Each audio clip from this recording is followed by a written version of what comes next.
Hi, I'm Bob Earl. I am a drug addict and an alcoholic.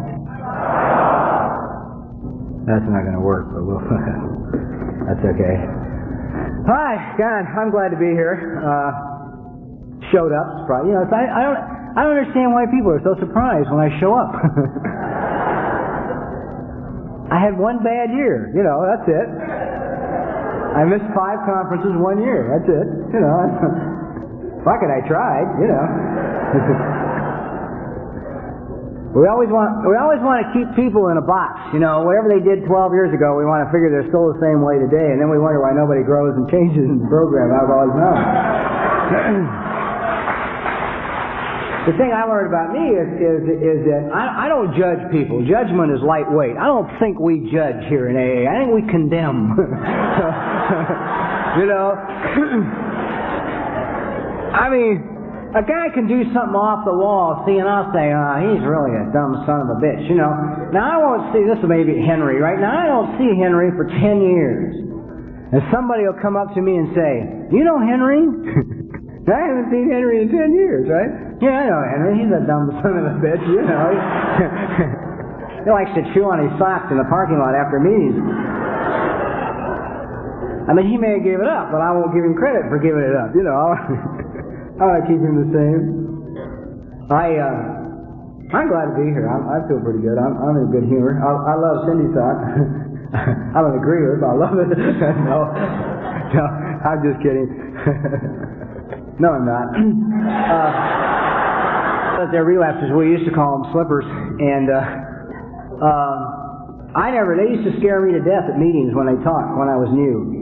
Absolutely scared me to death. Boy, they get up with a casual attitude about, well, I've been coming around here for about 4 years now. I got enough goddamn poker chips to start a poker game, and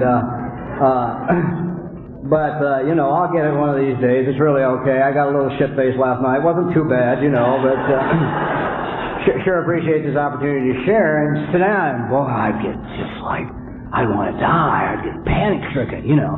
Because to me, it was like I had this thing like, I was so afraid of going back to where I'd come from, of having to live that life again, of having to go through that hell again, that this casual attitude about it scared me, because I thought, I can't get that, you know, loose about it. Because if I get that loose about it, I feel like Cindy. I won't die either, unfortunately. You know, I would like to think, I think a lot of us would like to think that we would go out in this great blaze of glory and be gunned down, you know, in the streets and make, you know, headlines in the newspapers and 6 o'clock news, you know, if not the network news, really, if we did it right. And the reality is we probably just stay sick and sorry and live in doorways and throw up a lot and wet our pants and not be too beautiful, you know.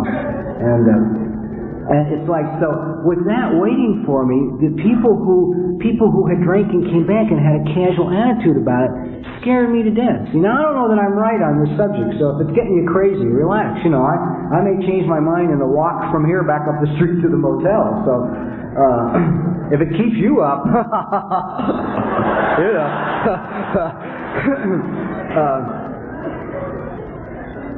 But one of the opinions I have formulated in the time that I've been sober around Alcoholics Anonymous that I consider, in its way, one of the major tragedies of AA is that we reward failure more than we reward success here. And we pay more attention to failure than we do success here. And it seems that sometimes it's like, I know for me, I got here when everybody turned their back on me. And there was nobody else, you know. And I have worked with people who have drank and used, mostly used, time and time again. And sometimes it's when I threw them out, you know, and told them I'd kill them next time I saw them, you know. Practicing true brotherly love in the program of Alcoholics Anonymous. If I see you loaded again, you're dead. They cleaned up their act. So I guess what I'm trying to say is that from two people, I'm dangerous with my hands. Well, I don't repair things for a living. You watch me, you'd understand why. You have from two different people who love each other, two different points of view. And that in and of itself is healthy for both of us. You know, that one of us doesn't have to agree and concur with the other one on what they've just said. And so I don't know what the right thing is. You know, I think I would rather see us here. when a guy comes into a meeting and he just got a big new job, going to pay him $100,000 a year, and he's so stoked he can't even sit still on his chair, right? I'd like to see us cheer him. You know, I'd like to see us stand up and applaud and sing a song for him, rather than, you know, the only people, I got to tell you from personal experience in AA, man, you walk into a meeting and let them know you really hit it big, you know, really hit in your home group where they know you well, right? And already don't like you for a multitude of whatever reasons, you know. And you walk in and say, I just got this goddamn job, going to pay me $100,000 a year, and I'm so happy I can't stand it, right? And the only people who will come up to you afterwards are those who want something, right? They figure you somehow can help them. But lose your ass. Lose it all, and you get more attention than you can handle. You know, if you go up and share your local and say, boy, you know, I just did it today. It just really lost it all, you know? Everything. Gonna have to go bankrupt. It's been really terrible. And then you sit down, and here they are. All of it. Did you really lose everything? Even the car? Because he's hated your goddamn car for a year, you know. And the only reason I can think of that we do that, because I used to do it, and I used to have those attitudes, is because I never thought I would have that stuff. So if I figure I'm never going to get it, if you got it, I really don't like you. Because you got something I'm never going to have, and if I had any chance of getting it, you got mine. So, so I know now it's finished. So, you know, you and I don't have anything to talk about. And it appears to me that the reason that I held those beliefs so long in sobriety, the program of Alcoholics Anonymous, is that I didn't care about me. You know? I am becoming really, for somebody who's not yet attended a meeting, but am versed with, well, a little bit knowledgeable anyway, in the precepts for the adult children of alcoholics, I am becoming convinced that in 10 years that organization will be the same size as ours. I am convinced of it. And I'll tell you why. So many of us are adult children of alcoholics here in AA. Because I'm one of these people who worked this program to the best of my ability with all the insanity that an alcoholic and a drug addict who lived in the streets can bring to the program, and all of the intensity and all of the energy. I did everything my sponsors asked. I hated it, but I did it, you know, because I was all under threat of death, or broken bones. But I did it. I worked the program. I wrote countless inventories. I worked the steps. I drove tens of thousands of miles every year to institutions to carry the message. I had hundreds of babies. I had people throwing up in my house, in my car, everywhere I lived. You know, I had guys, I was always up all night to keep Dopey from stealing. You know, if you got Dopey kicking, you got to nail stuff down, lock the doors. You know, you have to rearrange your whole house, right, when you bring a friend in to kick a habit, just so he doesn't take it with him, you know, when he leaves. I mean, I lived like that for years. I did all of these things that this program asked me to do, and I wrote inventories, and I did all of it. And yet, when I rolled into 17 years of sobriety, I was still not really happy. I was still not really living life. Oh yeah, I had good things going on, because at 5 years of sobriety, I wanted to die so bad, I finally surrendered to God. I'll get to that in a minute. But even God, in His own His grace, as I understand Him, although He poured into my life all those things that they tell you He'll pour into your life, if you really let go, I couldn't enjoy them. I was always worried about them being taken away. I was always worried about being found out. I was always worried it wasn't going to last long. I was never going to take another chance like the last chance, because this one worked out, but the next chance won't work out. I knew all that. I mean, I couldn't just relax and smile and stroll down the street in good health and live life. Yet I was 17 years in this program. I had done everything I could do. And it was at that time in my own life it was suggested to me to try therapy. And I did. And you know, it's now 4.5 years later, and I'm 21.5 years sober, and I am, it's the best thing that ever happened to me. I'm so grateful for it. And I'll get into that in a little while soon. But the one thing that happened was interesting. Maybe a lot more things happened. But the major thing that seemed to happen is, in Alcoholics Anonymous, the focus is on me. And the focus is on what I did to you. That's it, you know. That's all my sponsors wanted to hear. Who'd you rob? Who'd you shoot? You know, who'd you steal from? I mean the list, right? You know, all of it, you know. All the people I owed amends to. All the people that I had done wrong. All the people that I had harmed physically, emotionally, you know, etc., etc. Time and time again, I wrote these inventories. Who do I owe amends to? Who have I hurt? What did I do to so-and-so? What did I do here? What did I do there? And critical, super critical of myself. Now, along comes an organization that says, children raised in an alcoholic home have some serious adjustment problems in life. Because it is not a, quote, normal, unquote, childhood. So what they do is, they say, look at what happened to you. Look at what was done to you. Look at the beatings you took. Look at the abandonment you suffered. Look at the pain inflicted on you. And it's like, in therapy, in essence, as I see it today for me, that's all that happened for me. After 17 years of working this program to the best of my ability, somebody changed the focus and said, what happened to you? What was done to you? Why are you 17 years sober, successful, and miserable? Unable to enjoy, unable to feel any sense of satisfaction. And I was struggling, man. I was trying to do good things. I'd already quit smoking. I'd already quit eating meat. You know, I was trying to do something. I was trying. I knew that there was that there is a way or a path or a healthy life, and there's a piece of me that hungered for it and really wanted it. But it's like there's a bigger piece of me which is keeping me down, you know, in the muck and the mire. Okay. Enough generalization. Let's get to specifics. I arrived here at 26 years of age. I was a youngster in those days, in AA. One of the young people. Today it seems almost ridiculous. And I'm really glad of that. I am really glad of that.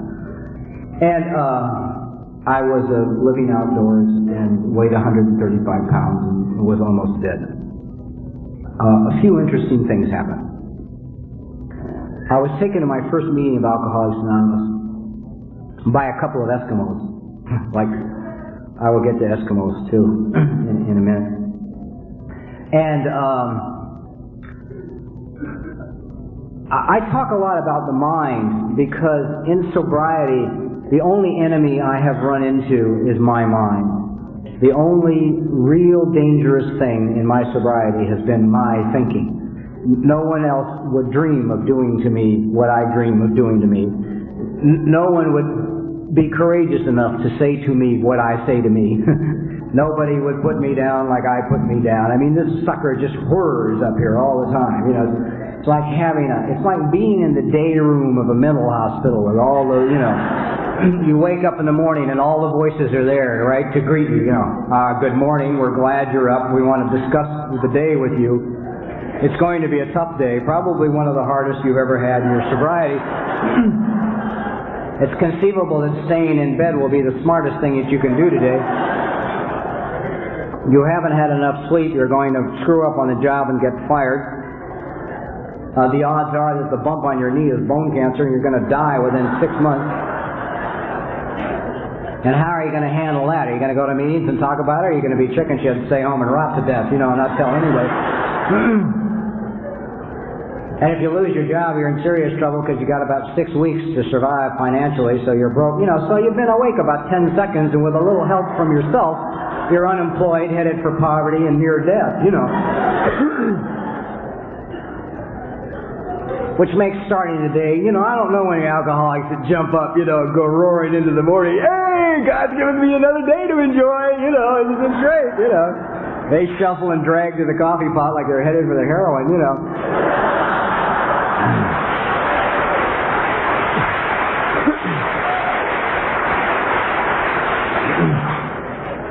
Followed by a cigarette. We're all into health here, you know. Those of you who know me know I will get to the smoking before long. I can't let it go. I can't stand to watch people I love kill themselves. So anyhow, yeah, right. Yeah. Non-smokers applaud. Applaud yourselves.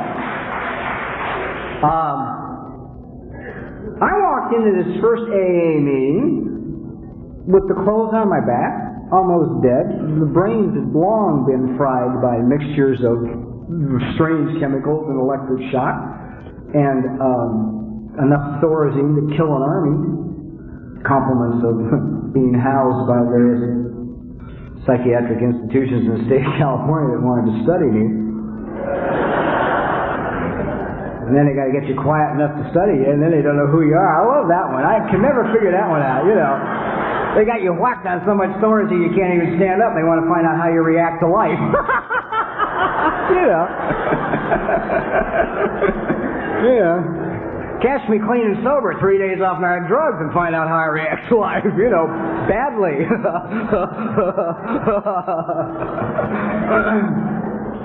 So I bring this person into AA and I sit him down in a chair, and I'm in a quiet little, in Altadena, California. How I wound up in Pasadena, I'll never know, but my first meeting was in Altadena, which is even a quieter community than Pasadena, right?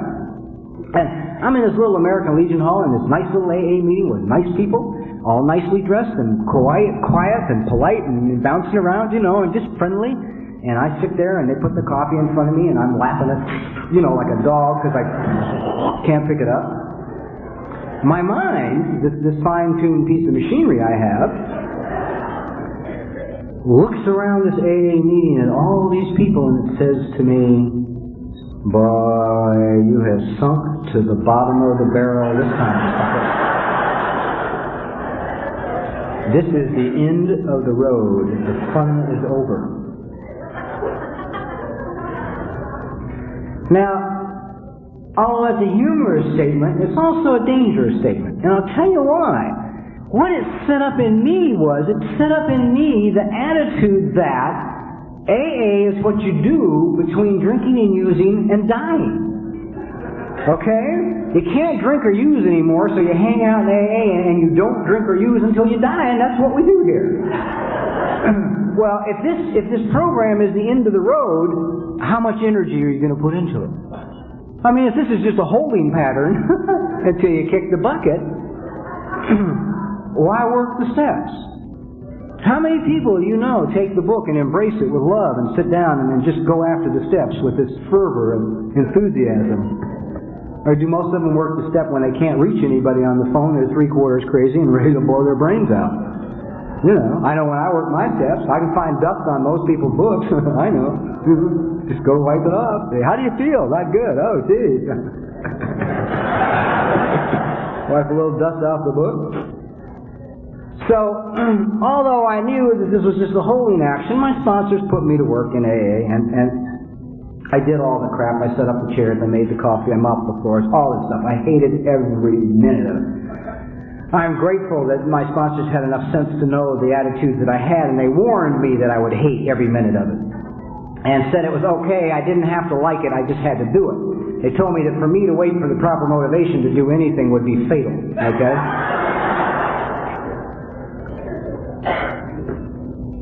There's a Dodge van in Bouncy parking lot behind our building. It's an Oregon license. It's HJM 321. Light blue or green. Must be moved or towed. HJM 321 Dodge van. I'd wait 2 or 3 minutes till the people have forgot the announcement, then sneak out and move it.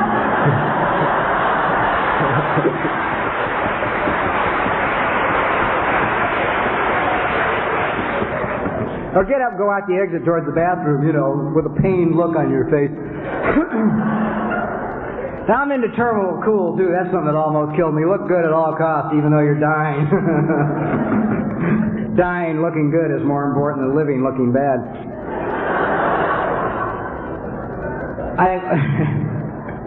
One of the problems I've always had with life is rigidity, and life doesn't seem to be too rigid. It seems to be spontaneous, and I have seen rigidity destroy more sober alcoholics than anything else. Resistance to change, I've seen kill a couple of my sponsors.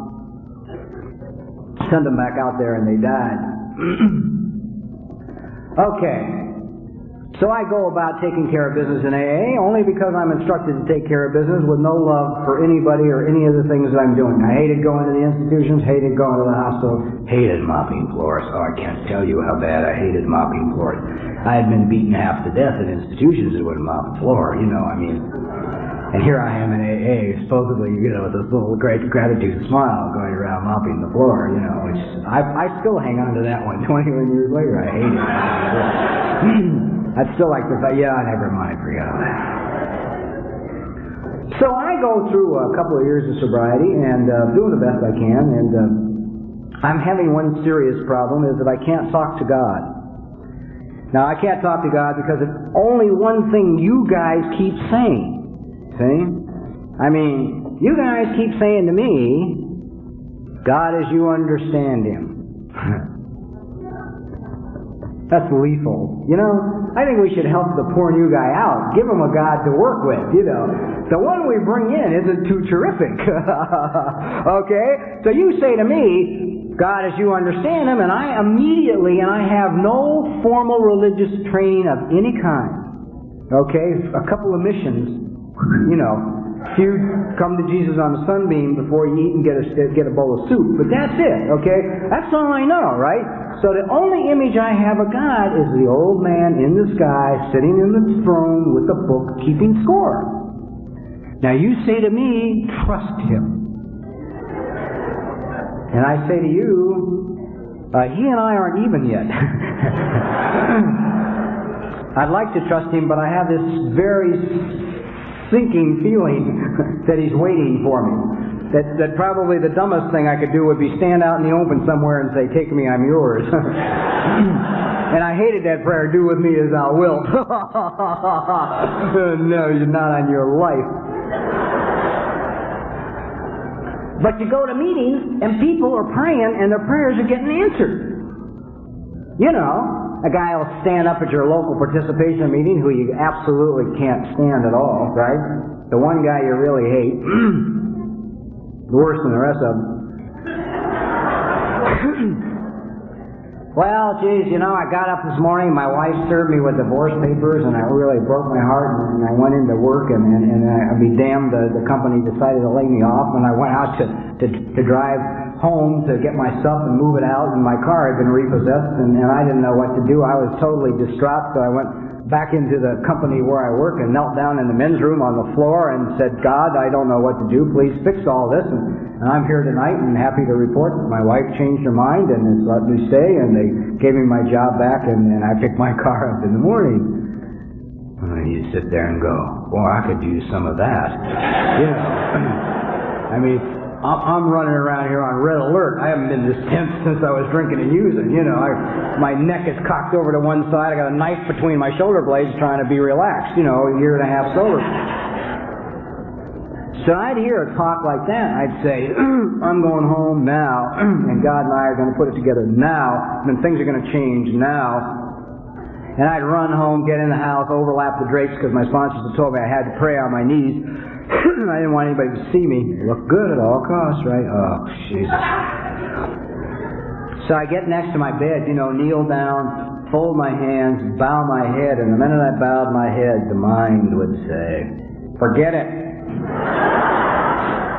God only works for the good people, and you are not one of the good people.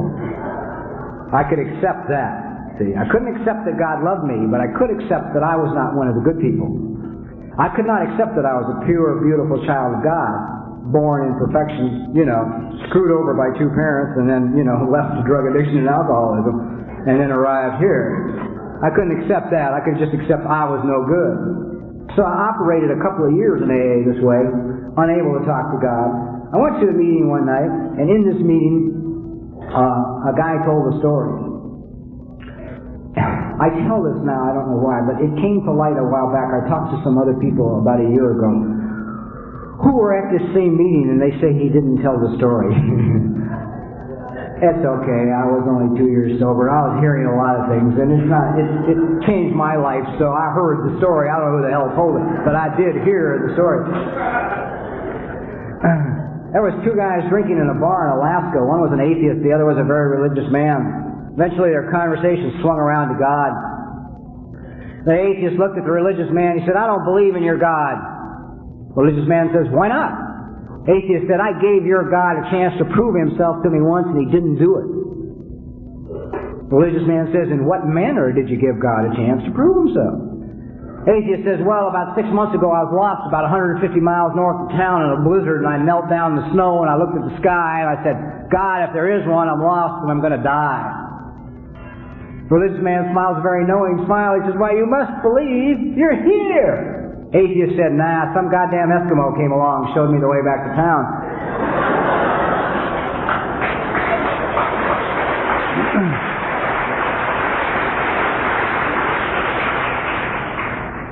So I'm sitting in this meeting and I hear this story, right? Now one of my sponsors was an absolute maniac with a voice that was incredible. I mean, I watched him literally, this is the truth. He turned the microphone aside in one of the anniversaries of one of the penitentiaries in California with an auditorium of 1,000 people because he didn't need the microphone in order to be heard in the back, right? He never talked softly in his life. And particularly when he was taking my inventory at meetings, he never could muffle it, you know. But the only time he'd talk softly, he'd say, the kingdom of heaven is inside of you. Inside of you. Stop looking every place else. It's inside of you. And we all handle, I don't know how you handle your sponsors, but I always agree. It's the easiest way to end the goddamn conversation. Yeah, right, I got it. Yeah, sure, I understand. I'm thinking, you lunatic. Don't be ridiculous, God is good, I'm no good. How can God be inside of me, So I'm thinking on, I've heard the story, and I think, my sponsor said God is inside of me. And then I think how I got to AA. I'm sitting in this doorway. I couldn't call AA. Couldn't call. I had a dime. I had the phone number. I had it for weeks. I would go to the payphone. I would drop the dime in. I'd hear the dial tone. I'd hang up and walk away because, you see, I'm the kind of personality that could not call people in an office I had never met, wouldn't matter if I didn't know them, and say, I can't make it. I'm out here dying. I wouldn't admit defeat. I would rather die than admit defeat. So one day I'm sitting in my little doorway with my dime and my newspaper ad in my pocket, and this voice says, hey, man, if you don't have a place to stay, come stay with me and the old lady. And I look up, and here's a guy who owes me a fortune, right? Because I had a Robin Hood complex when I was stealing. It helped assuage the guilt. So this guy, his old lady, and their 6 kids have been on welfare ever since I've known him, right? And he's into me like $5,000 or $6,000. So I can go stay with him. God understands me, It's not charity. It's the code of the streets. Son of a bitch owes it to me to take me out of my doorway and put a roof over my head, I go home with him. I'm sitting on the couch in this 1-bedroom apartment that the 8 of them are living in. Wall-to-wall cockroaches, some I brought, of course, in my mind. Others were real there, because they squished. I could tell when I stepped on them. I'm sitting in his apartment, and I'm shaking, and I'm falling apart, and I said, hey, man, one of these days I got to call this AA thing and do something about my drinking. He says, there's a girl down the hall goes to AA. Now, this is 1962. I didn't even know women went to AA. And one thing, I had no conception of what the hell one looked like. I mean, what would a woman look like that went to AA? I mean, it was inconceivable to me, So I wanted to find out. So I went down the hall to see what the hell a girl who goes to AA looks like, right? And I knocked on the door. Once again, God in His infinite wisdom, these were my Eskimos. These people were my Eskimos. Put right in front of me by God. I don't know why I was chosen. I have absolutely no idea at all. I just walked down the hall, knocked on the door because I was curious to see what a broad looks like goes to AA, right? I knock on the door. Now, God knew if she had been some very adorable little damsel standing there with little puffy sleeves and lace, I would have lied without even thinking about it. I wouldn't have had time. I mean, the minute I saw her, I would have just started with some spiel about standing there in the only clothes I'd been in for months, right? Well, I understand that you have a knowledge of an organization that deals with alcoholism. I have a father who has a severe drinking problem. Perhaps you could dispense some information that would enable me to assist my poor sick father with his disease, Didn't have to worry about it. The girl who opened the door is big enough to break every bone in my body. She stood about 6'2", 6'3". She was built like a professional football fullback. She had short black hair and tattoos all the way down both arms and both legs. She had a half-full pint of booze in her hand. This is my introduction to AA. And then we walk around here saying, be careful what you say to the newcomer. Why? You know, where the hell do you think they're coming from, for Christ's sake?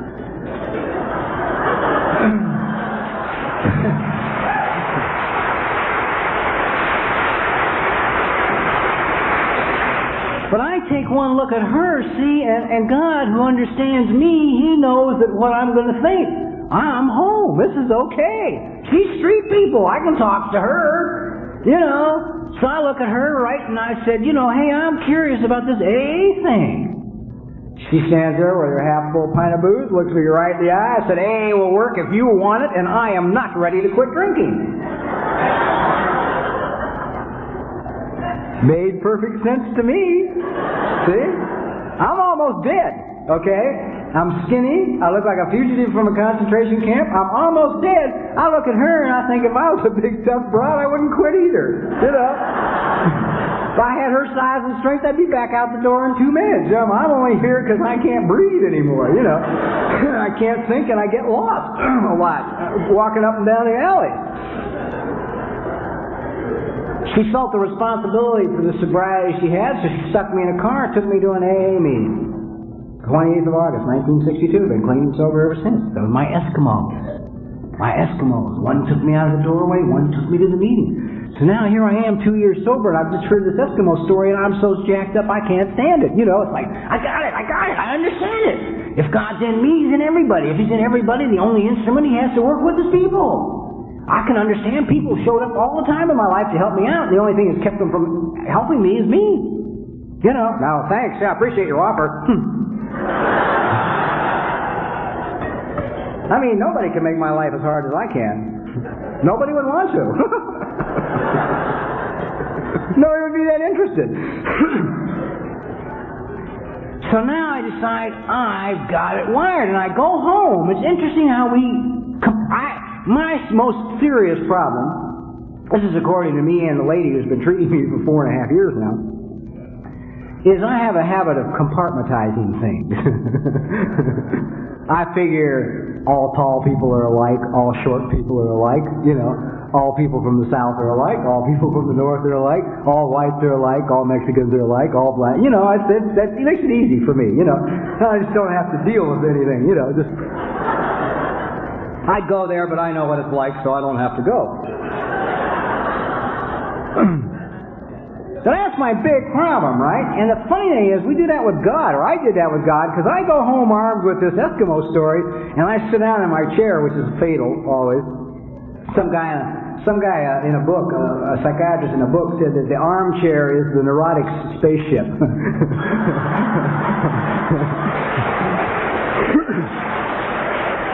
Where we sit and think. I want you to know that think was not one of the original signs in AA. It was sent by the printer. It ain't in the book. It was a mistake.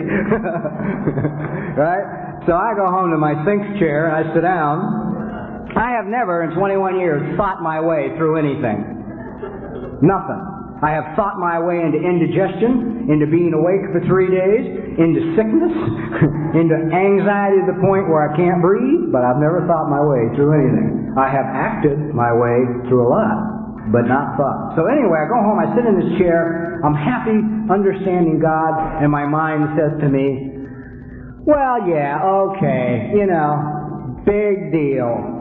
Alright, so God is in everybody, it works through people. But there's 3 areas of your life He isn't interested in. And I say to my mind, really? What are they?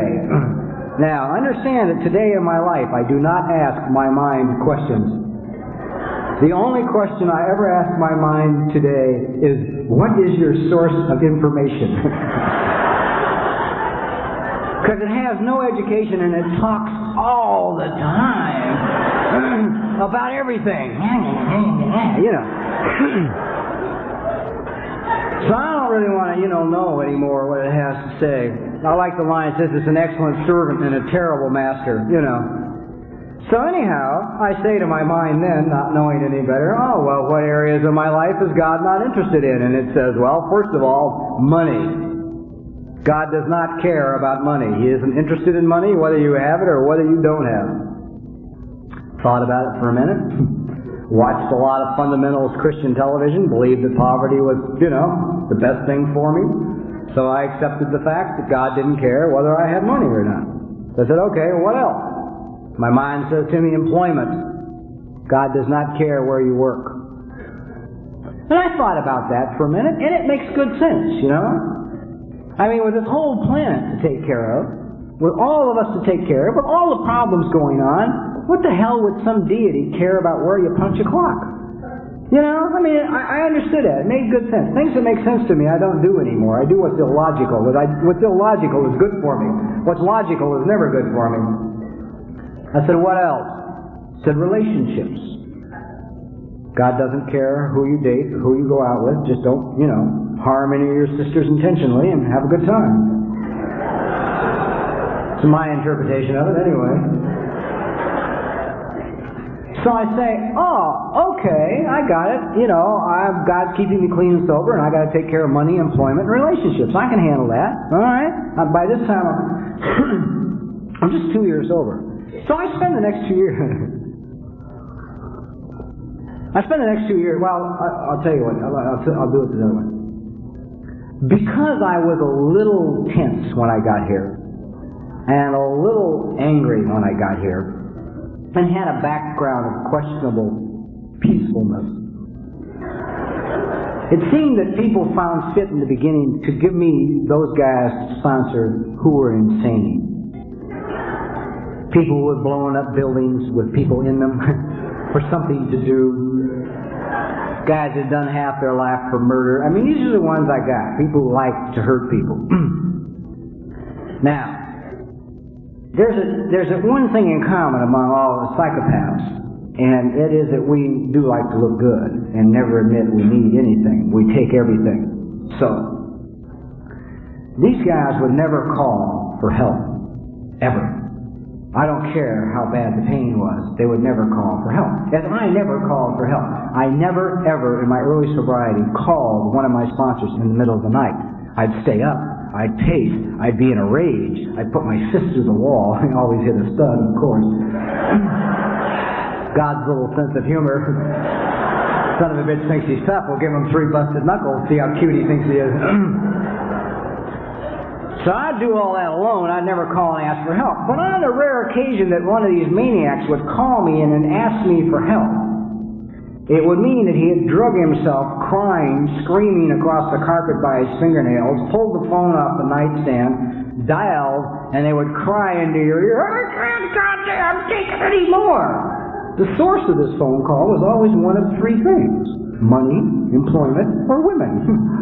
The very 3 areas I'm supposed to take care of in my life. Well, I did take care of them. I did the very best job I could. I applied all of my intellect and all of my physical energy to money, employment, and women. 4 years sober, a few days before my 4th AA birthday, I had just gone financially bankrupt through the courts. My car was gone. It went into bankruptcy. I had no place to live. I was sleeping on a couch in a guy's apartment I didn't even particularly like, but he was 2 doors away from the car wash where I was working for $1.25 an hour. I was handling employment. I had started at $1.35 an hour. For those of you who have been in institutions a lot over the years, you know you sit on a lot of concrete. If you sit on a lot of concrete, you get hemorrhoids. Okay, so now I'm bouncing in and out off these hot car seats all day long, and my hemorrhoids are coming back. I haven't been with a girl in so long, I'm crazy, right? I mean, I can't even get anybody to go to coffee with me at a meeting. They can see you coming clear across the room. They know you really don't want to have coffee. You're just so tense.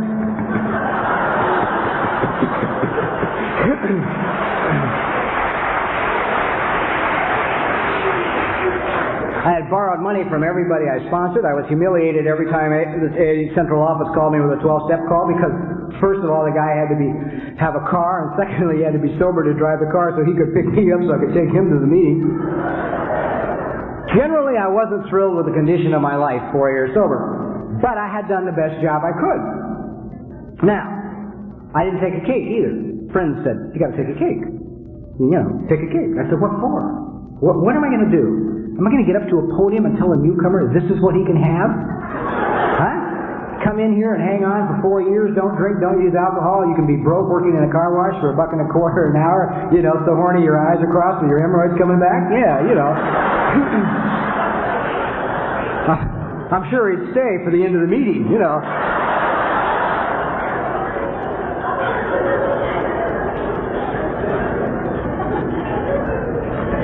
So an Eskimo drives through the car wash and offers me a better job. This Eskimo says to me, "What are you doing working here?" I was the only one in the car wash spoke English. I said, I don't know, you know. I had to lie to get the job, too. I had to tell the guy I was going to summer school, you know. So, "What do you want a job in the car wash for?" I said, "Oh, I'm going to school. I just need a little part-time job to help me out here." So he says, "Come work for us. You know, we'll pay you 50 cents an hour more than you're making here, and it's, you know, 3 blocks down the street, and I could still walk to work." So I took the job. It was an easy job. And I had the job for almost a year. Let's see, how much of this is important? It's every night. This always happens when you talk. I don't know if that happens when you talk. It always happens. The one nice thing about four and a half years of therapy is that all of these voices down here, I have gotten them down to 4. Which is hope. I mean, for me. It may not be for you, but it's delightful for me. I can cope today quite well. But the 4 forget they have one mouth. And they, you know, everybody tries to speak at once and the mouth just stops.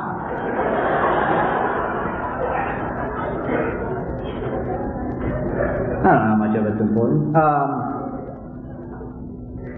I was having trouble at work. I had an attitude problem. I would like to say, you know, I'd grown into peaceful serenity by the time I was 4.5 years sober, but I hadn't quite reached it yet. I had chased a guy through the factory, fully intent on opening his head with a piece of pipe. And when I caught him, I got sick in my stomach, and I thought, I don't want to do this anymore. I don't want to live like this anymore. So I drove down to Laguna Beach to see a lady down there. I adore Chuck and Ellis. I've known him forever, and I've always gone to her for answers because I don't have time for him. It takes him too long to get to the point. I mean, I don't care that the goddamn deer in the canyon are his when I'm dying, you know. I just don't care. Elsa will give you a direct answer. I told Elsa the problem. I said, "Here's what I did at work." And she said, immediately, the minute I told her what I'd done, she said, "Well, why don't you try going to work for God instead of man?" Man, I was sorry I'd asked the question. I wished I'd been in the living room with Chuck talking about the deer. So I said, "Well, what do you mean, go to work for God instead of man?" She said, "Well, in essence, what would God want for you if He was your employer and you worked for Him?" She would say, "Show up on time, treat everyone there like you would like to be treated, and expect nothing in return for your efforts, not even a paycheck." And then I was really sorry I hadn't been out in the living room with Chuck. I could still have been talking about the deer. So, I left and I went back to work and I tried it. And about a month shy of my 5th birthday in AA, I sat home in my apartment, still no car, still walking to work, and I wanted to die. I wanted to die. I had never ever considered suicide, ever, drinking and using. I had to get sober in AA before I thought about killing myself. And the first couple of years it became a constant thought. But by the time I reached this 5th year, coming into, you know, my 5th birthday, I say this and it sounds like a joke, but for those of you who have been in this kind of depression, you know it's not a joke. The thought of suicide would have been a step up in the depression. I was so gone, I just wanted to die. I wanted to sit there on that bed in that apartment and die. I did not want to go on. I wanted to go on one more day. I had worked this program the best I could, and I couldn't go on. And so in total desperation, I screamed at God. One of the problems I always had about God was my mind kept telling me that once I learned the proper metaphysical terminology so I could petition God's help with the right words, then He would help me. And I never could get a handle on the proper metaphysical terminology to petition God to help me. So in total desperation, in the worst depression I'd ever been in my life, I looked at the ceiling in my room and I screamed at the top of my lungs. I said, "If you're not there, I'm fucked!" And went to bed. And that was the prayer. And an interesting thing about the prayer was, I figured I was doomed now. If nothing else, just the language had finished me. Apparently, as long as you're speaking from the heart, God really doesn't care how you say it. I went to work the next day. I placed a brand new Allen head wrench into a brand new Allen head bolt. It slipped. I went backwards against one of the furnaces, crushed 2 vertebrae in my back, and I was taken to the emergency hospital. In the emergency hospital, they're saying nice things to me like, you can't go back to this line of work, you can't lift anything heavy, you won't be able to stand for long periods of time, because my back is a disaster from the streets. I have a pelvis that's been snapped in half. I was the kind of maniac that people always hit in the back instead of the front. And, everything has been broken, replaced, fused, bent, or some other how, it's not where it's supposed to be. So after these doctors walk out of this room giving me all this charming information, my mind says to me, see? You dumb son of a bitch. I told you, last night you surrendered, and today he broke your back.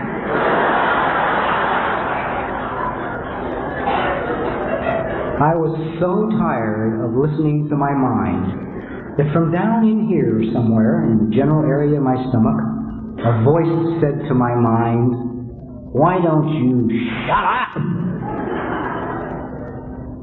And I thought, I think I will. I'm just too tired to worry. I decided to adopt the attitude that maybe breaking my back was a good deal. I didn't know. That's another thing about judgments we make. I don't know why I'm going to tell this story. I rarely tell it, but I enjoy it. Because I'm very quick to decide, that's good, that's bad, that's good, that's, and thereby change everything based on that behavior. There's a story about a guy, a farmer living in a small country in Europe, and he had a horse, beautiful, beautiful white horse. And the king came through the countryside and saw this horse and said, I'd like to buy your horse. And this farmer said, I can't sell you the horse, he's a friend. As much as he's a horse, he's a friend. And the king said, well, if you ever change your mind, let me know. I'll give you X number of rubles or whatever for him, an astronomical amount of money. The farmer wakes up the next morning and the horse is gone.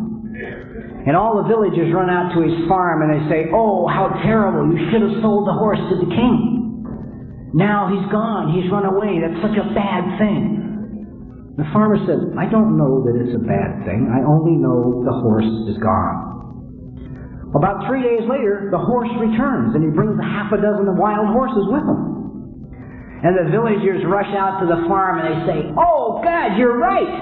It wasn't a bad thing that the white horse ran away. It was a good thing, because look at all the horses he brought you, and now you can sell them for money. The farmer said, I don't know that it's good that he brought 6 horses. I just know he's back, and he brought 6 horses. Now the farmer's only son is busy riding these horses, trying to break them, so they can be saddled, so they can sell them. And the farmer's son is thrown from the horse and breaks both of his legs.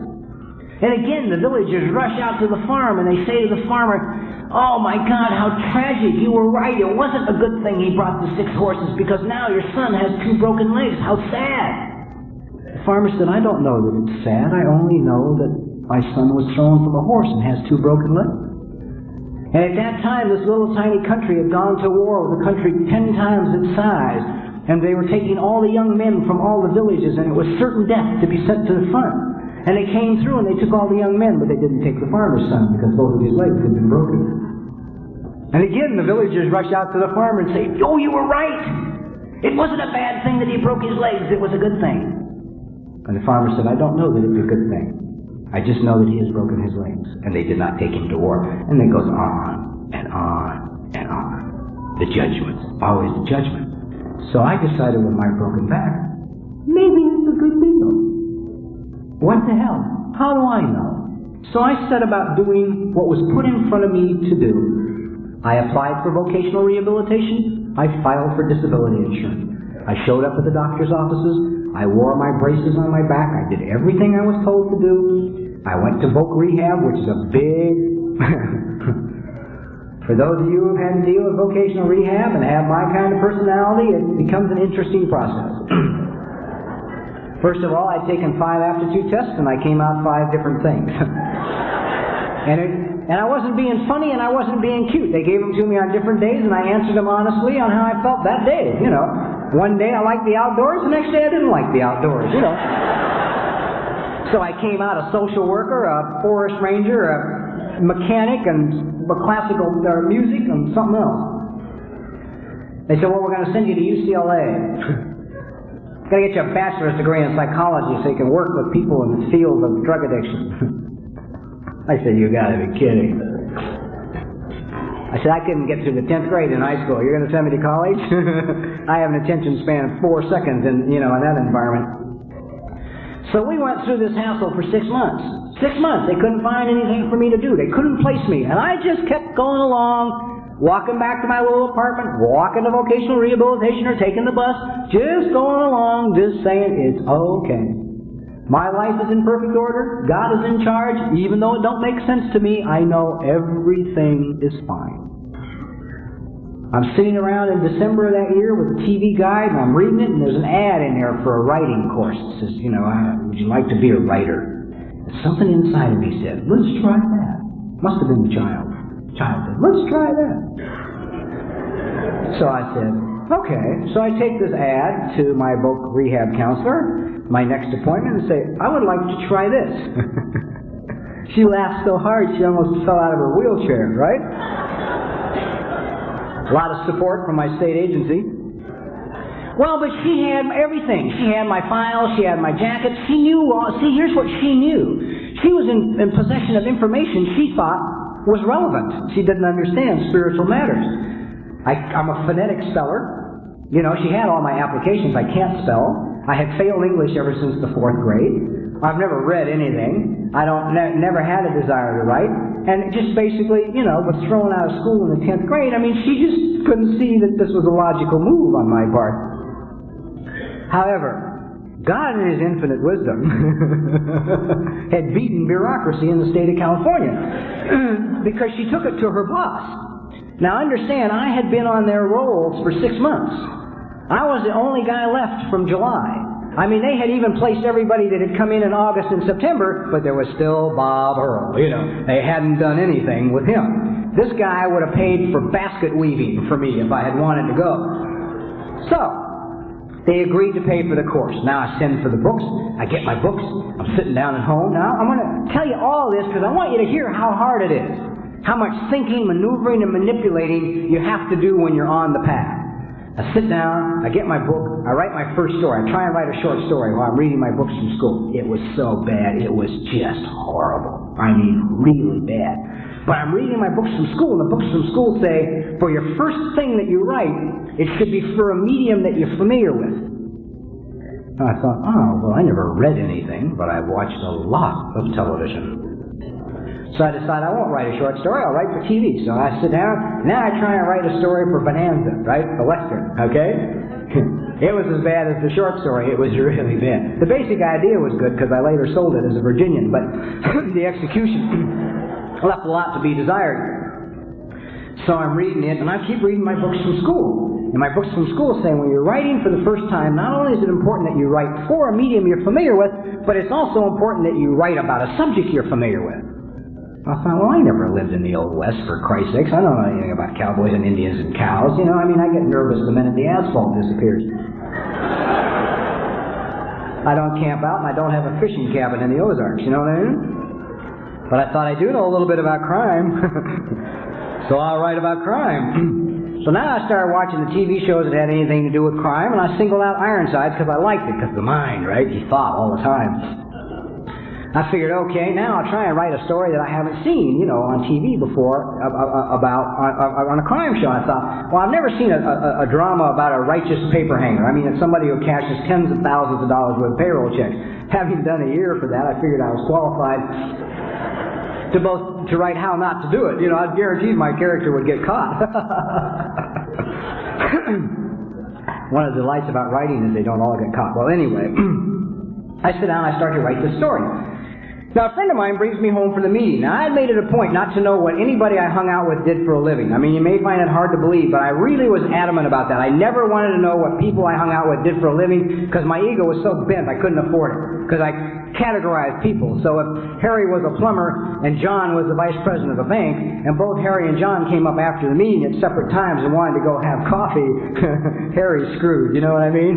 I'll fix my own plumbing, but I may need John someday, see? So I never wanted to know what people did. So this guy's dropping me off from the meeting. He says, what are you doing nowadays? You know, and I said, well, I'm trying to write a story for television. And Jim said, oh yeah, really? That's what I do. I said, what? He said, I write for television. So when you get done with the story, give it to me. You know, I'll read it and maybe I can be some help. See how hard I had to look for him? See how much thinking, planning, scheming, maneuvering, and manipulating I had to, to find him to get on the path? How I had to dig him up, make 100 million phone calls, plead, beg, right? I get my story written, I give it to him, he reads it. He makes a dozen suggestions. I like 6 of them. I made those 6 changes and I left the others alone, which is creative freedom as I understand it now. I get all done with it, and he says, well, listen, he said, there's a girl on the program who, and when she gets off work, she does my typing for me on the side. Would you like her to type it for you? I said, yeah, of course. I know that Universal Television doesn't know that dead is spelled D-E-D. They probably want that unnecessary A in there. So we send it off to this girl to type. It's about 3 days I don't hear. I'm, calm and peaceful, of course. Figuring out how the hell I'm going to get it to the studio. I don't know anybody. So about 3 days later, this girl calls me up. She says, listen, I just finished typing your story and I read it. She said, it's really good. She said, it's really very good. She said, did Jim tell you where I work? And I said, well, no, he didn't. Why? She said, well, I'm a secretary to the associate producer on Ironside. Would you like me to take it in and give it to him? Of course, you've got to be casual. Oh, well, of course. I don't know. If you don't, I'll kill you, See how hard I had to look for her?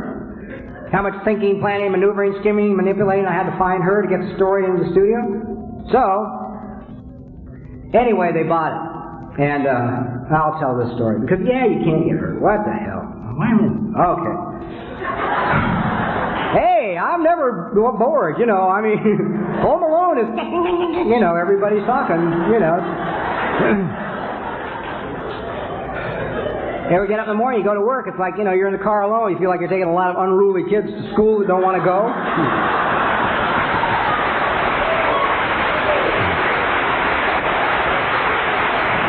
Everybody's got a suggestion on where to go, and nobody wants to go to work. Yeah, let's go here, let's go to the beach, let's go here,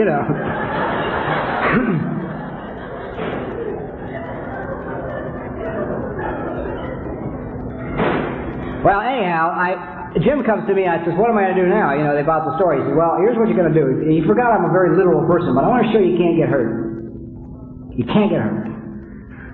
Jim says to me, look, they're going to call you in and they're going to ask you if you've ever written a script before. He said, tell them no, you haven't, but you'll do a better job for them than their hacks at the studio, because it's more important to you than it is to them. And they're only going to pay you $2,600 for the script, and they piss that much away on a mistake on every show. Okay. Next day I go to Universal Studios. I'm riding up in the elevator in the Black Tower, scared to death, talking to God all the way up in the elevator. I say, if you don't get off the elevator with me, I am in so much trouble. I am just in so much trouble. I get off, I wait, finally I'm calling in this guy's office, and I'm dealing with one of the, I don't know this, okay? I'm dealing with one of these people who eats people for lunch. If he can destroy a career, he'll destroy a career. You cross him and you're dead. Everybody walks around him on tiptoes and they whisper in the hallways and nobody says anything out of line and you never challenge his decision, right? I don't know any of this. I'm 5 years sober, fruitcake, man, just trying to, do something here. I'm on a path I don't even understand. Sitting there with my little story in my hand, he calls me in, I go in the office, I sit down, and it's as Jim had written the script. The guy says, have you ever written a script before? Exact words.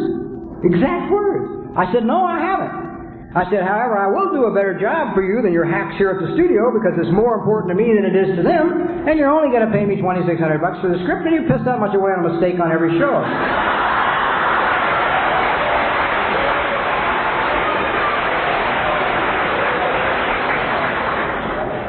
Silence. Okay?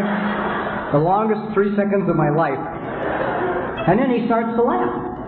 Because nobody had ever talked to him like this, right? He laughed so hard he could hardly stop it. So he said, go home and write me a script.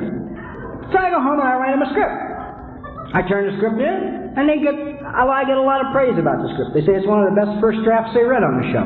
They were really impressed with it. They were so much impressed that after it was shot and done and everything was over, he said to me, go on home, think of another idea, come back Wednesday, and we'll do another show together.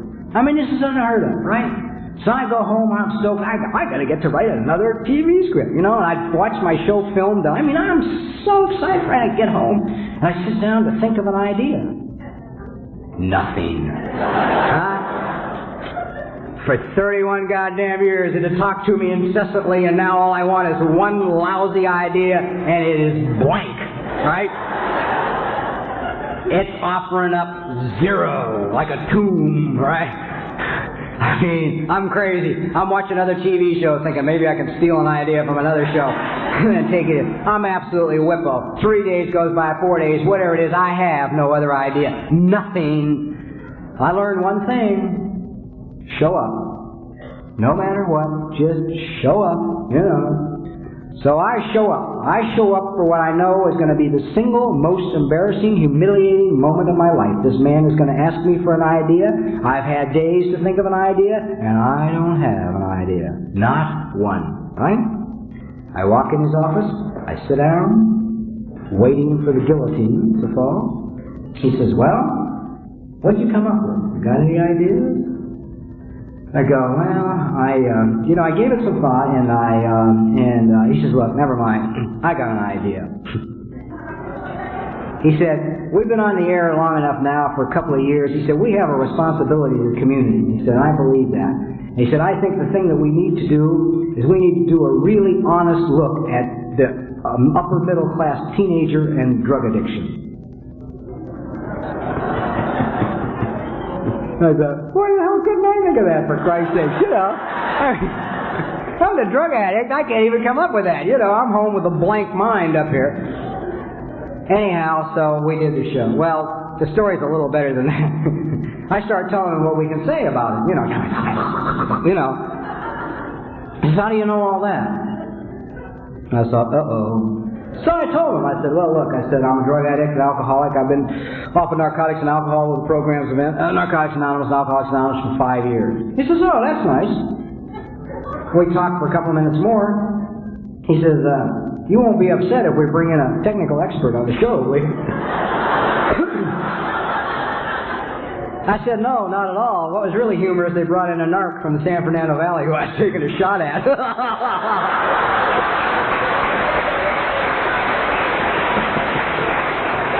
But we didn't talk a lot for a couple of weeks there. We just kind of acknowledged each other's presence and forgot it, He just kept looking at me out of the corner of his eye, knowing I should be dead. So I go on with this writing career now. I go on with it for years, and I'm not enjoying it. I'm not having any fun with it. I go in the studio every morning on different shows I'm working on, and I'm worried, and I'm scared. And I drive in, and I know that this morning my parking place is going to be gone. Meaning I'm fired. Today they're going to find me out. I don't know why I'm so afraid they're going to find out. The voices always tell me how they're going to find something out. They're going to do bad things to me. And I had a friend come visit me one day at the studio who had about the same amount of sobriety I had. And in 4 hours at the studio, he's one of these people that isn't into being cool. He had more fun in 4 hours with my career than I had had in 10 years. Right? I mean, he just loved everybody and got excited about the stars and the sets and the special effects. And he was crazy. He was absolutely nuts. I'm into cool. You can't ask questions when you're cool. So he found out more about how things work that day than I knew. And I'm struggling with all of this. And I mean, things are happening to me like, I wrote, what time is it?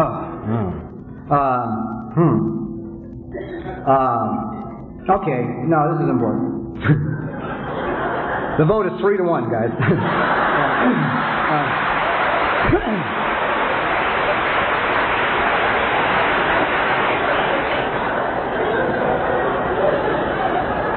I had 4 days to write a script for Starsky and Hutch, so I wrote this script in 4 days. I worked day and night. Turned it into them, jumped on an airplane, and went to Hawaii. I didn't even want to be around when they read it because I had to write it so fast. I got over to Hawaii. I've been over in Hawaii about 3 days, and a letter shows up in the mailbox where I was staying from the producers of the show. So I'm standing there in the driveway with this letter in my hand, and like any psychic alcoholic, I'm reading it through the envelope. And I know what it says. Tells me it's the worst goddamn script they ever read in their lives. Not only will I not write for that show again as long as I live, but if they have anything to say about it, I will never write for another show anywhere as long as I live. So I'm standing there, boring holes in this envelope with my x-ray vision. And this impractical girl standing next to me says, "Why don't you open it?" So I opened the envelope, and the letter says to me, in essence, it said, it's for the producers of the show, and I said, "We wanted to take time out to send you this letter to thank you for the beautiful job you did on the script that you turned in. It's got to be one of the 2 finest scripts we've ever produced. We appreciate the love and the caring that is in it. And rather than rush it into production, we will wait till you get back from Hawaii to make a few minor changes, and we'll take our time and make this episode with the care that it deserves." Signed, the producers. And I looked at this letter, and you know what my thought was? And what I said, I verbalized. I said, "Well, at least they're not pissed off." That's sad. That is tragic. Here I am, being praised and acknowledged for what I do for a living by the experts, by my peers, telling me how fine my work is, and I care so little that I can't jump up in the dryer. I should have been able to leap 3 feet off the ground in that driveway and go, "Yahoo! They loved it!" and jumped and did a little dance down the street, but I couldn't, because my self-esteem was so low. I just was grateful they weren't mad at me. All right? Now, a few more years go by, and I hit 17 years, and I'm nuts, and somebody says, "Nothing's changed, I'm still working, I'm still writing, I still can't enjoy it, everything is the same." It's like, the line about, John isn't 20 years sober, John has done 1 year 20 times. I love that one, you have a good year, you repeat it next year, why take a chance to do anything different?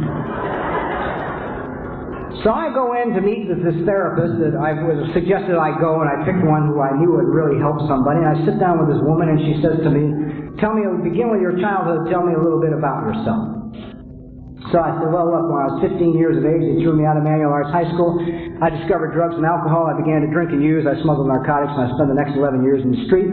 I came to the program of Alcoholics Anonymous when I was 26 years of age, and I've been clean and sober for 17 years. And she said, "Wait a minute." She said, "I said, tell me a little bit about yourself, starting with your childhood. You weren't born at 15. I said, "I don't remember anything back past 15. She got that great look, "Oh, are we going to have fun here?" And I didn't know that anything that ever happened to me before 15 years of age mattered. See, and I had written probably 32, I think I counted up, 32 inventories in AA, and every one of them started at 15 years of age. And I now know that my sponsors, God bless them, the reason they never said anything is they couldn't remember back past 15 years of age either. So it's perfectly normal to them. They didn't know any more about their childhood than I did about mine. So, she says, "Well, let's go back there and find out what went on." Now, what has happened here is we've changed the focus. For the first time in 26 years of drinking, using, drug addiction, and alcoholism, and now 17 years of sobriety, we've changed the focus. We're going to go back and see what happened. All right? Now, I'm going to summarize this because I don't have time to go into any of it. But in essence, what happened is this. I came from the standard household, alcoholic father, neurotic mother, that hangs in there, till death do us part. Usually it's the kids that are doing the dying. And I sum it up this way, and this is the truth. My parents were smart enough never to get a dog. Okay? They knew a dog was too much responsibility. So they had a kid instead. I am the kid. They never cared enough to see that I had a room to sleep in. I slept on the couch in the living room. Nobody ever held me in their lap. Nobody ever embraced me. Nobody ever told me I was wonderful. Nobody ever told me I was important. Nobody ever told me I counted for anything. Everybody just told me to be quiet. Get out of the way. Move over there. Sit. I tried to give presents to my family, and they'd throw them away because I'd gotten them out of trash cans, which was the best I could do, and they'd say, "Don't dig in trash," and they'd throw this present away. I couldn't bring anybody home from school because all you who have been growing up with alcoholic parents, you know what that one's like, right? I mean, you can't afford to bring Mary and Bobby home to watch Daddy throw up straight in the air, laying down on his back in the living room, which affects your childhood. You may not think that, but it has a little effect on how you feel about yourself and what you consider a normal relationship. And we don't win any rewards here, in that area. Well, I don't have 7 hours to go into that area. So we dug and we dug and we found the pain. We found a little boy who had high arches, who had to wear special shoes. And their parents were too cheap to buy shoes that fit. So now I have practically a club foot on one foot because the shoes were too small and they turned the foot over. I had to be 40-some years old to start to run before I found that out, and I always wondered why I walked a little strange. We discovered that there was an immense amount of pain for this child. Terrible amount of pain for this child. We discovered that this child never did anything to deserve that pain. All he did was be born. That's all that happened. He was born. And so as I began to discover the pain the child went, see, I had forgiven my parents like they tell you in AA, like a good boy. Forgive Mom and Daddy, they did the best they could. So I said, yeah, okay, I forgive Mom and Daddy. Did the best they could. Went on down the road, okay? Now, as I start to discover this thing, I go into rages. I'm so angry I could kill. I mean, holidays with my parents, my father was dead. The holidays with my mother and my stepfather were just impossible. 45 minutes was maximum, because I'd sit there and look at this sweet gray-headed little old lady, and I'd want to reach across the table and wring her neck like a chicken, you know, for what she's done. And I just couldn't stand it. The anger was so great. Finally, after I got all this immense hostility out, I was able to look at her one day and say, she did the best job she could do. She couldn't have done it any differently. She passed on to me what was passed on to her. She did exactly to me what was done to her. She did the best job she could. And I could forgive her. And I could love her. But you see what I had done, which is an interesting thing nobody else here had told me to do, is another interesting thing happened. After I forgave her, I also discovered I don't like her. She's not a nice person. I'm sorry, guys. I'd love to tell you she's a wonderful, sweet, charming little old lady, and she's not. She's not a nice person. She's a very evil little old lady. You know, and that's the truth. And I think one of the reasons it took me so goddamn long to forgive her is I thought in order to forgive her I had to like her, you know. Now I can love her. That's a different thing. But what I had done is this. Yeah, I had finally done what AA said to do. I forgave them. I looked at them and said, yes, they did the best job they could do. Both of them. They couldn't have done it any differently. But I also over here was saying they did a rotten goddamn job. It was criminal, the job they did to that child. Because you see, the minute I realized that child didn't deserve what happened to him, I suddenly started to feel like I accounted for something. Like I'm important. Like maybe I matter. Like maybe I'm worth taking care of. We don't take care of ourselves here. We have the worst health habits in the world. You know, why can't we take care of ourselves? You know, I know people that suddenly they'll be bouncing along and they'll have a few things out of line in their life and they'll say, geez, I'm going to correct all this. I need to stop smoking, get on a better diet, take care of myself. And away they go. We come in here and we are, by grace, we have this terminal disease lifted from us. Lifted from us. God removes from us a disease that can kill us, and we keep killing ourselves.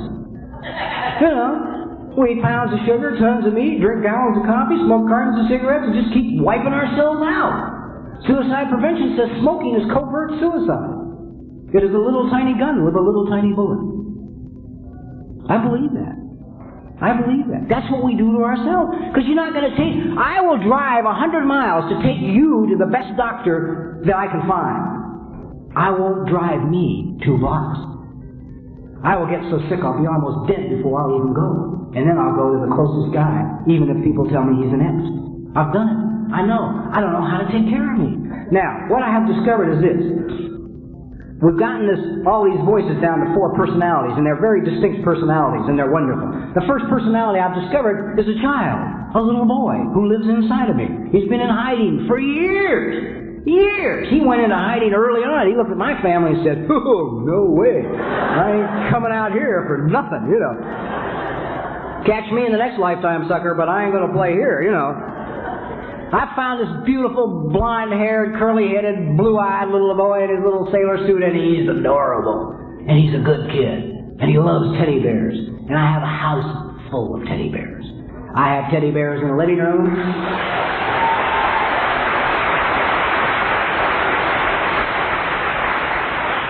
I have teddy bears in the living room, in the bedroom, in the den. There's 2 in my motel room that travel with me when I go places, wherever I go. One of them, he's the oldest one, his bear is 6. He's a wise bear. He takes care of the rest of them. You see, if you're wondering what this pattern is on my tie, it's teddy bears. Okay? Because my child loves bears, and if I give my child bears, my child's comfortable. And if he's comfortable, he won't fuck up the whole convention, you know?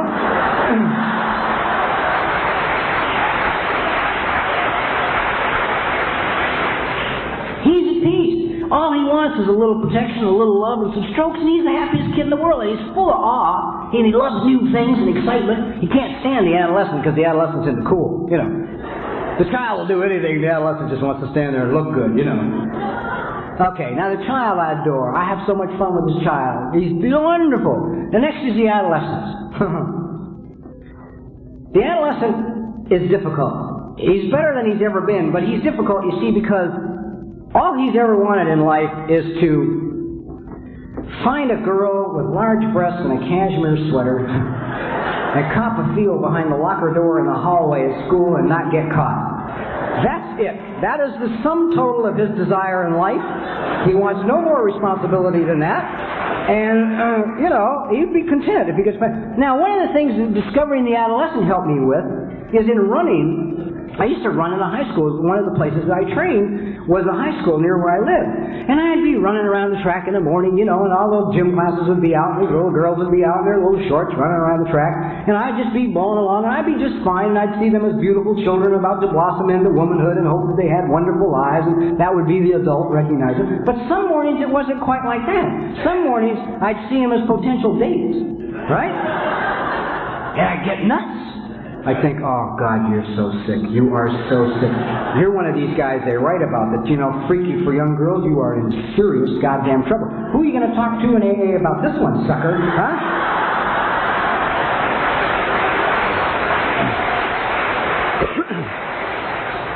If you guys or girls are wondering who the adolescent is, it's the one giving you whiplash driving down the street, I mean, the adolescent could fall in love with a calf. Oh, that's a great leg. God, look at that leg, He gets berserk over a leg.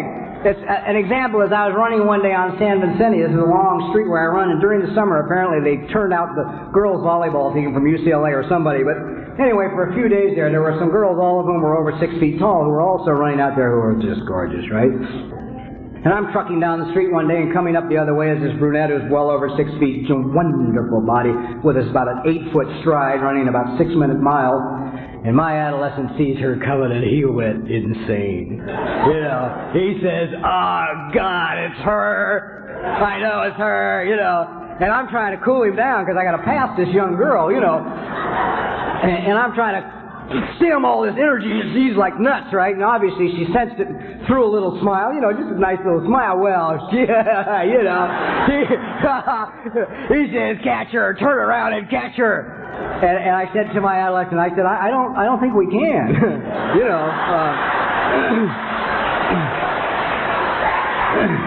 He says, "Now is not the time to be a chicken shit. Go for it." I said, "She's going awfully fast. Go for it." I said, "Let me warn you, I don't think we can catch her, but if we catch her, you're probably not going to be able to talk to her because I'm going to have developed a very serious breathing problem, okay?" He says, "Go for it." So I turned around and took off and did my best Alberto Salazar for about 3/4 of a mile. And at the end of 3/4 of a mile, I'm physically hanging on one of the banyan trees in the middle of San Vicente Boulevard, about to throw up. I have stressed my body to the maximum of its aerobic capacity, and vomiting is the only thing left it's going to do. And I'm saying to my adolescent, I said, "See, I told you, And so he shut up. I had a quiet run for the rest of the day. The only other real encounter we've had is I was getting ready to I had a 4-door sedan, I was getting ready to get rid of it, and my adolescent said, "I want a Corvette."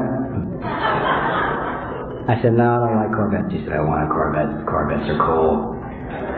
And I thought about it for a minute, and I said, "Okay, you deserve it. You never had anything in your life you didn't steal. You can have a Corvette." So I went and got him a Corvette. When I got him the Corvette, I was on safe driver insurance. I had the best rate available. And this is from a guy who used to use cars to get away from the law. I drove him through buildings, you know what I mean? It took me 10 years to get just normal insurance in AA.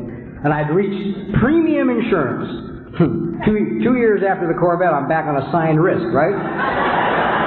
And I keep telling him he can't do that, He gets out on Highway 5 and, he couldn't help himself. Just, the car's low and sleek and cool, and he's down there and the foot just would go to the floor. So I got rid of the car. Now, what had happened here is really interesting to think about it for a minute. Just in my own quiet life with myself, I had behaved like a responsible adult. My adolescent came to me and said, I'd like a Corvette. I said, hey, you're a good kid. You deserve a little love. Here's your Corvette. I gave him his Corvette. He fucked up. I took it away.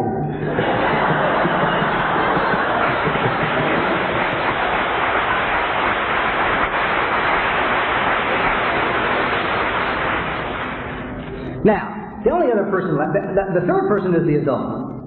Well, we'll talk about the other one. The other is the voice, the negative voice, which is always there in the morning telling me I'm going to die, that, I'll never work again, I'll probably never write another word, I'm headed for the poorhouse, I have cancer in my foot. I mean, it's just always there to help me out. Any new idea I get, it says, don't bother, you'll fail. It's always there to urge me on to better health and good things and take chances, Don't go there, you'll look foolish. It's always worried about looking foolish. So that's the fourth personality, that voice.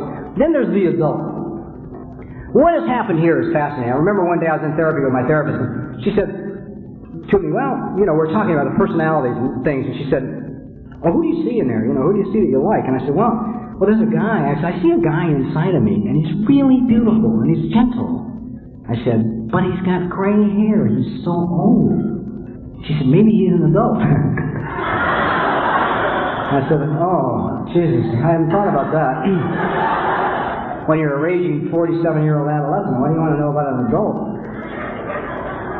So I have met this guy now, this adult, this 48-year-old man who stands here now, along with the kid and the adolescent. We're all present and accounted for.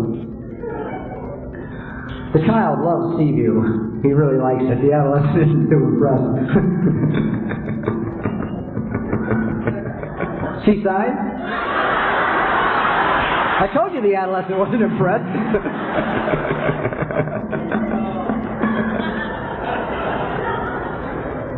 Anyhow, standing here in Seaside is this adult, male. And the thing about him that is really interesting to me is that he is an incredible guy. He is a gentleman, a very gentle man. He's a peaceful man. He's a man who's in touch with his feelings. The interesting thing is I spent my whole life drinking and using in sobriety, running from my feelings. And what I have discovered is I am my feelings. That's all I am. I'm not what I do. I'm not where I live. I'm not what the car I drive. I'm not the clothes I wear. I am only what I feel. That's who I am. And this guy is in touch with his feelings. Yeah, right on.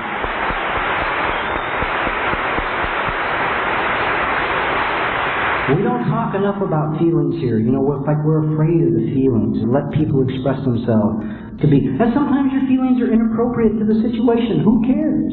Just because you want to commit suicide because your car doesn't start, as opposed to calling the auto club. Just look at it, understand it, and then call the auto club. It's okay to have inappropriate. They're your feelings. It's me. It may not always be perfect. I spent my whole life trying to be perfect. Margie, my therapist won't let me use the word perfect, only control. She says, you don't want to be perfect, you just want to be in control, always. We had till 11, I'd talk about the alcoholic need for control. The killer. Anyhow, this guy is, I think the thing about the adult that really blows me away is the fact that if I met him, I would like him. I live with an adult male now in my house, who if I met him somewhere else, I would say, Jesus, he's really a nice guy. And in sobriety, I've had a lot of relationships and a lot of disastrous relationships, and probably one of the nicest things that has come into my life now as a result of meeting the adult is I have finally met a woman. Couldn't understand why they were never around. Yes, definitely. God knows I was looking. I used to sit home, I was so lonely, I'd say, oh, come on, Father, Jesus, I'm tired of being an example, please. Single is terrific, all my plants are alive, what do you want from me, I'm hopelessly in love, if you can't tell, and I think it's incredible. And that's the adult, and it's an interesting kind of relationship, brand new.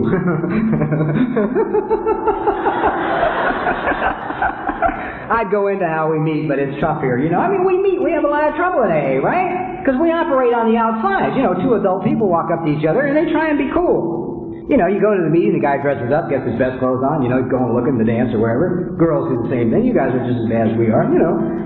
We walk up, you know, the little girl inside the woman looks across the meeting and says, "Oh, God, there he is. It's Prince Charming. This guy can see the horse from here. Everything's okay. He's going to rescue me and take care of me. It's wonderful," you know. The guy looks across the room, sees her, and says, "It's her. It's wonderful. It's really terrific." You know, this is gonna... You walk up, say hi to each other, you talk for a few minutes, and what neither one of you realize is the little girl was seeing this man who's going to take care of her.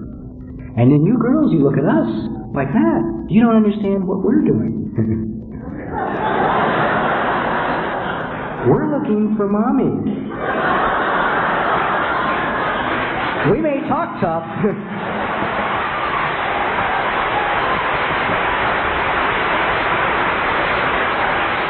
We may look cool. We may talk tough. We may have a whole record of shotguns and shootings and homicides and crap like that. But I want Mommy, goddammit. And the first one blew it. I'm looking for one to do it right. And the first time you turn to me for help, I don't know what to do. You turn to me and say, "I have this problem and I want you to fix it." And I go, "Huh?" It's usually then that things begin to disintegrate. And for what I've learned in 21 years of sobriety around this joint is that the most important person in this room is me. It's me.